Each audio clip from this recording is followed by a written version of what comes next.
Hey everybody, it's Jason Blaha here, and today I want to chat with you guys a little bit about understanding that the primary movers in the deadlift are your posterior chain, right? That's what matters. Everything else is largely support musculature.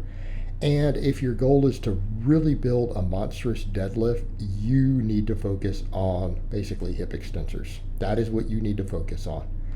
And it's not to say that other muscles do not matter, but they can take a lower priority in a balanced training program. Now, some of this goes a little bit by the wayside if you're doing very high specificity pulling, which you guys have seen me do phases of. You've seen me program for lifters.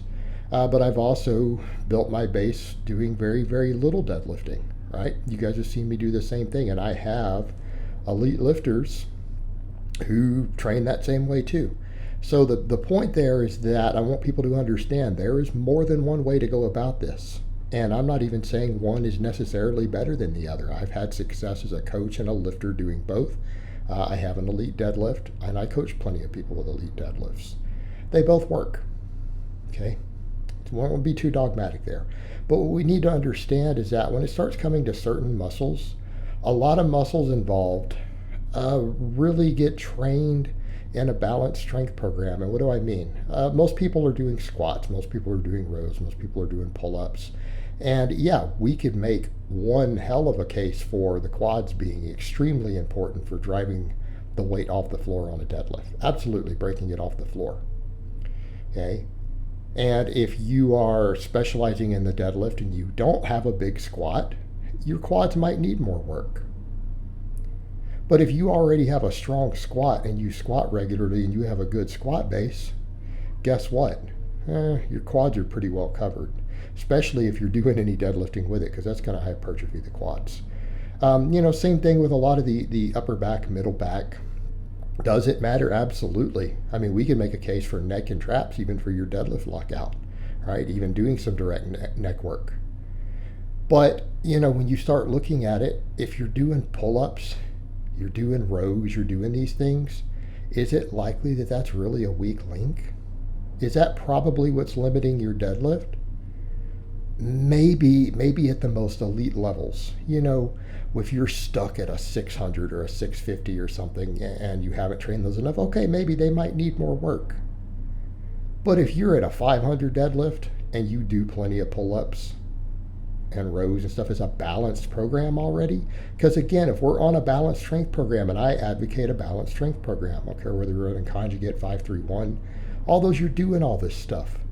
We're getting upper back work, we're doing rows, pull-ups, overhead pressing, squatting. These things are being done. So where are the primary movers? What are the muscles that really move the weight? Not stabilizers, because you need to understand all the stuff up top. It's largely a stabilizer. It helps maintain a proper bar path, gives you the most efficient bar path.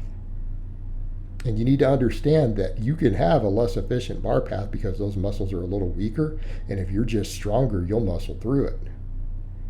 Now, in a perfect world, you're going to move the most weight if those stabilizers are strong. Okay? And you're going to move it safer. But they're not the be-all, end-all. So when we're talking about the muscles up top, above the lower back, these are stabilizers to help you keep the best bar path, to keep that bar in close.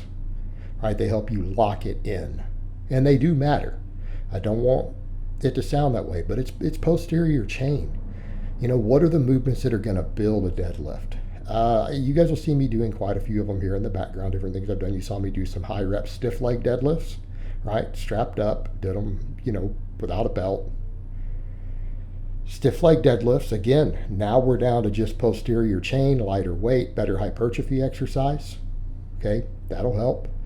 Glute ham raise, you see me doing it up in the background. This is one of the few videos you guys are seeing my unedited clips, because I clip all these down in my vlogs of me climbing in and out of the stuff. All right, I feel like the glute ham raise, for me personally, due to my own leverages, has probably contributed to my deadlift more than just about any other accessory I've done. I could be wrong, others could have contributed more. This is just how I feel about it. Okay, the hamstrings. It is arguably the best hamstring builder, most complete hamstring exercise you can do. Now, we can make the case for part of the function of it being irrelevant to the deadlift because that amount of knee bend happening there doesn't happen in the deadlift. But if you want a stable knee joint and a lower risk of pulling a hamstring on the deadlift, I think it counts. But the fact that it builds hamstrings and then it builds glutes secondary, okay? Those are your primary movers. That is really what moves the weight on a deadlift. Glutes and hamstrings.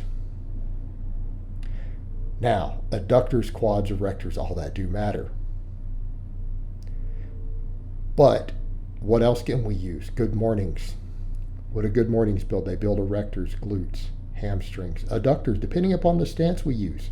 And we can use different variations of the good morning. The good morning, again, one of the better exercises for bringing up the squat and the deadlift, with the caveat that good mornings tend to be a little more specific to the deadlift depending upon the stance you do.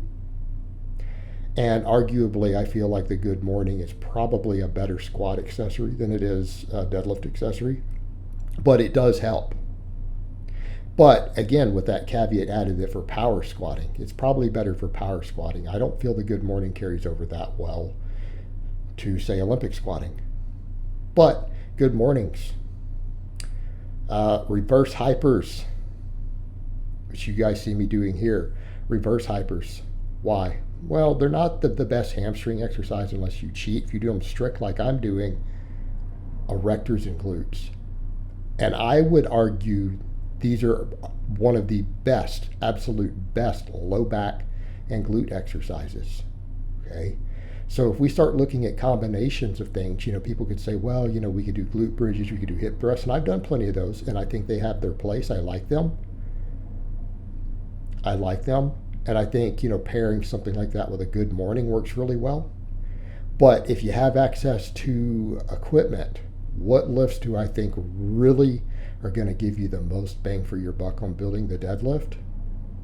I think the reverse hyper and I think the glute ham raise, for the reason that they're both easy on recovery, the complete hamstring development of the glute ham raise, and then the fact that the reverse hyper is so effective for the glutes and the low back. You can do very large volumes of it to hypertrophy them, but you recover from it very easily due to the traction. And the same with the glute ham raise, they're both traction based. Okay, these work wonders for building the deadlift. But if you don't have access to these, let's look at some of the other stuff I just showed you. Stiff leg deadlifts.